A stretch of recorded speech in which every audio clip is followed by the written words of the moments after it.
Options. All right.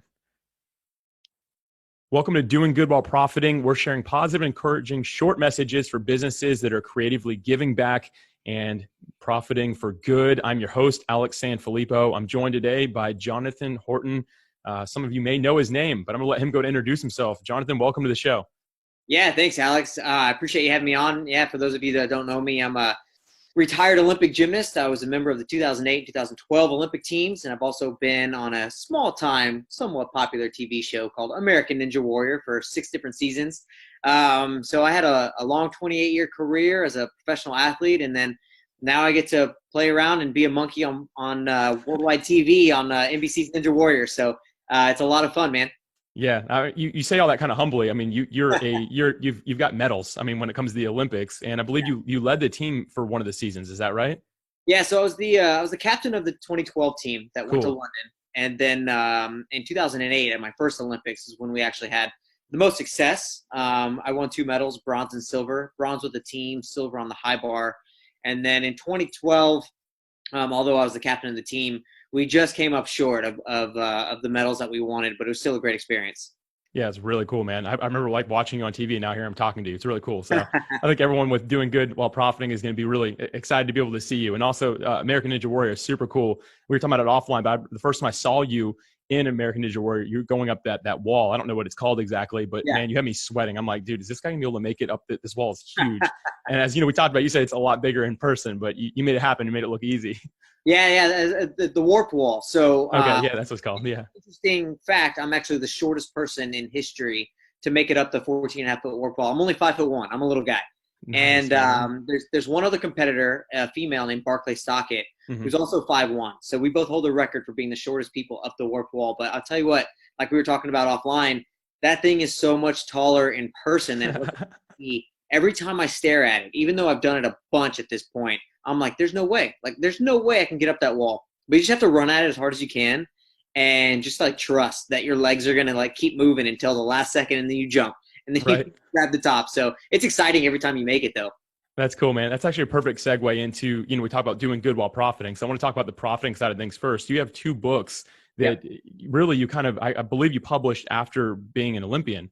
Yeah. And you have one that's just called If I Had Known, Life Lessons from an Olympic Pro Athlete, and then Falling Forward, How an Ordinary Kid Failed His Way to His Olympic Dreams. I'd love for you to just give us a little bit of overview about what these 2 books are and who they help. Yeah. So the first one, so first off, I never thought in a million years I would write a book. Truth be told, I was an awful English student, like so bad at writing. I honestly am not a big reader. I try to read books that people recommend for personal development, but oh, it's a grind for me to get through it. Right? I'm a like an outdoor, like I want to go kind of guy, and by the time I get inside my house, I'm like I want to go to sleep. So Yeah. um, I didn't think I was going to write a book, and I was doing an interview right after I retired with a guy from Sports Illustrated, and we're talking, and he throws this question at me that I'd never gotten before, and he goes, "All right, John. So now that you're retired, you did gymnastics for 28 years. What do you know now that you wish you had known when you were getting started that could have helped you? Like, what would you want to tell upcoming athletes now that you've learned?" And I was like, "Holy cow! I know a lot of stuff that I wish I had known when I got started." Yeah. And it gave me the idea to sit down and write some stuff down on paper and see, like, okay, here's a concept. Before I knew it, I had 20 different things in front of me that I had long stories to tell. And then I wrote If I Had Known. And it really is a collection of stories from my career, really impactful moments, things that shaped me and molded me, things that I think can impact not just athletes, but entrepreneurs, people in any profession, Hmm. of what you're going to experience in certain moments and how to be ready for them, how to be more, things, how to get through adversities and trials, obstacles, things like that. So that's my first book. It's not a long read, but I really enjoyed writing it. And I've gone all over the country sharing with anybody from elementary school, junior high, and high school kids to the corporate world. That's what I do for a living these days. I speak corporately, deliver keynotes, and I talk a lot about those concepts from that book. And I had so much fun writing that, actually, that I decided to sit down and write my second book, which is basically my autobiography. It's called Hmm. Falling Forward, And the premise of my whole life story, I've always said, is that I was not the most gifted and talented kid in the world. I just wasn't. When I got started gymnastics at the age of 4, I was a wild kid with a lot of energy, but not a lot of talent. Mm-hmm. And I have some of the most ridiculous, statistics, I guess you could say, from my career. I have competitions that I've gone to where I fell more times than anyone in history, even to this day. I led Team USA to the worst performance ever at a World Championships. I've got more last place finishes at U.S. Nationals than anybody else. But in spite of all those things, I also am one of the most successful athletes to ever do gymnastics in the United States of America. And when you read my book, you'll see that my successes came because of those extraordinary failures. And that's what I just want to keep passing on to anybody, really. My audience that I kind of wrote for and had in mind was like young, ambitious people, not just athletes. Like, here, read my story and see you don't need to be like this uber gifted person to be successful. I wasn't, but I became a successful person. And I still use a lot of those things that I write about in my daily life now. Love it, man. That's so cool. I'm looking forward to picking up a copy of these books, and I hope everyone else is encouraged to do so as well. I'll have links to them in the show notes, so that way people can find them really easily. So anywhere this is posted, video, audio, there will be links. So now on to my favorite part. So we're talking about how you're profiting and what you're out there doing. Now, how are you doing good? How are you giving back right now? You have a really unique thing that you're doing that I'm really excited for you to get into a little bit here. Yeah. So when this crazy pandemic hit, right, and we all got quarantined, of course, we all had to adapt and evolve. Mm-hmm. And I got a call from a gym in Boston.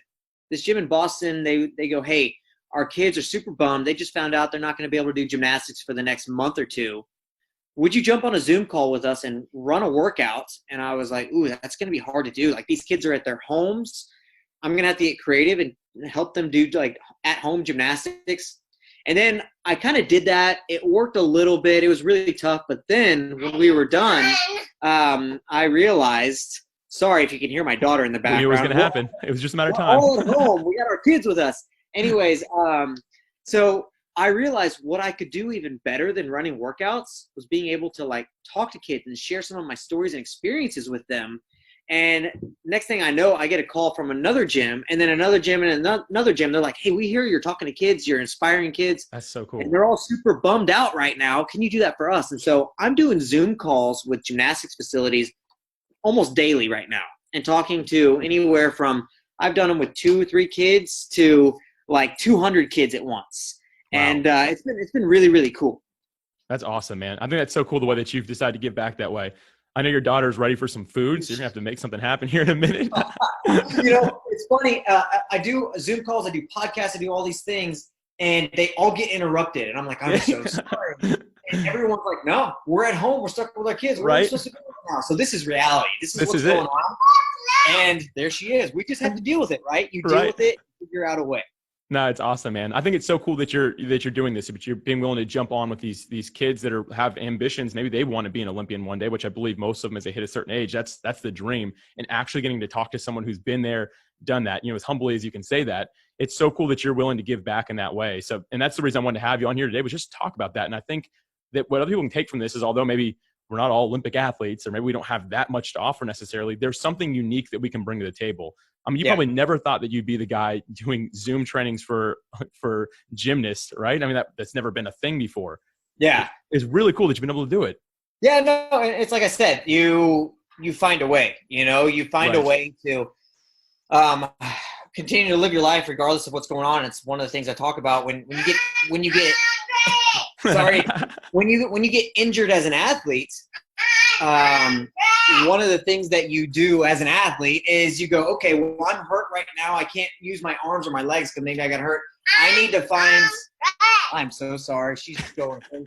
You got to find a way to continue to work out even if you can't do what you normally do. Right. And my way of giving back to these kids when they're struggling is being able to go, hey, they need some inspiration. They're the next generation of athletes that are going to do something great for the U.S. Like, I can give them something that they're missing right now. I might as well go and do it. So, there's a way for us to provide that in whatever field we're in. I don't care if you're, in real estate. Well, if you're in real estate, go on Facebook and say, hey, I'm in real estate. I want to help anybody out that's struggling right now. I'm going to do a free Zoom conference.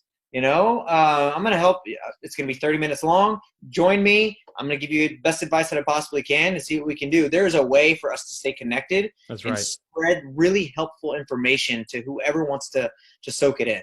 Love it. Jonathan, thanks so much for being on Doing Good by Profiting, man. I really appreciate it. Go make your daughter some food. And for everyone who's listening, if you use the hashtag DGWP, I'll find it. We'll be able to find these great stories, and that's how we're able to find people like Jonathan. So, Jonathan, thank you again for all you're doing right now. Appreciate you just as a person and as a former Olympian for the United States of America. It means a lot to me, man. Appreciate it.